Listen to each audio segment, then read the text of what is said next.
Heads up na ako na hindi ako maghahanda. Wala akong. Kaya maganda sila para sa akin. Wala akong ginawa ngayon kundi nag-attend lang ng mga birthday party na hinanda nila.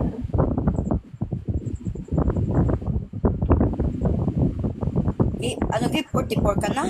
Oo. Putang na, hindi ka na mga anak. Pag mag-asawa ka, may napos baby na yan. Pag mag-asawa ka. Pag, pag ka na mga anak, Jill.